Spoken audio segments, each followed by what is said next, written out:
నూరేళ్ల కాలానికి నువ్వే మారాణి వంటున్నది.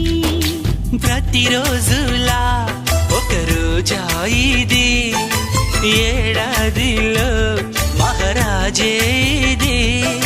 లోకాన ఉన్న అందరికన్నా చక్కనైన చిన్నది తన ఒడిలో పుట్టింది అంటున్నది. మేఘాల పల్లకిలోనా, మేఘాల పల్లకిలోన దిగి వచ్చింది దేవకన్య. మిలమిల మెరిసిన శశికళ, చినుకుల కురిసిన హరివిల్లా.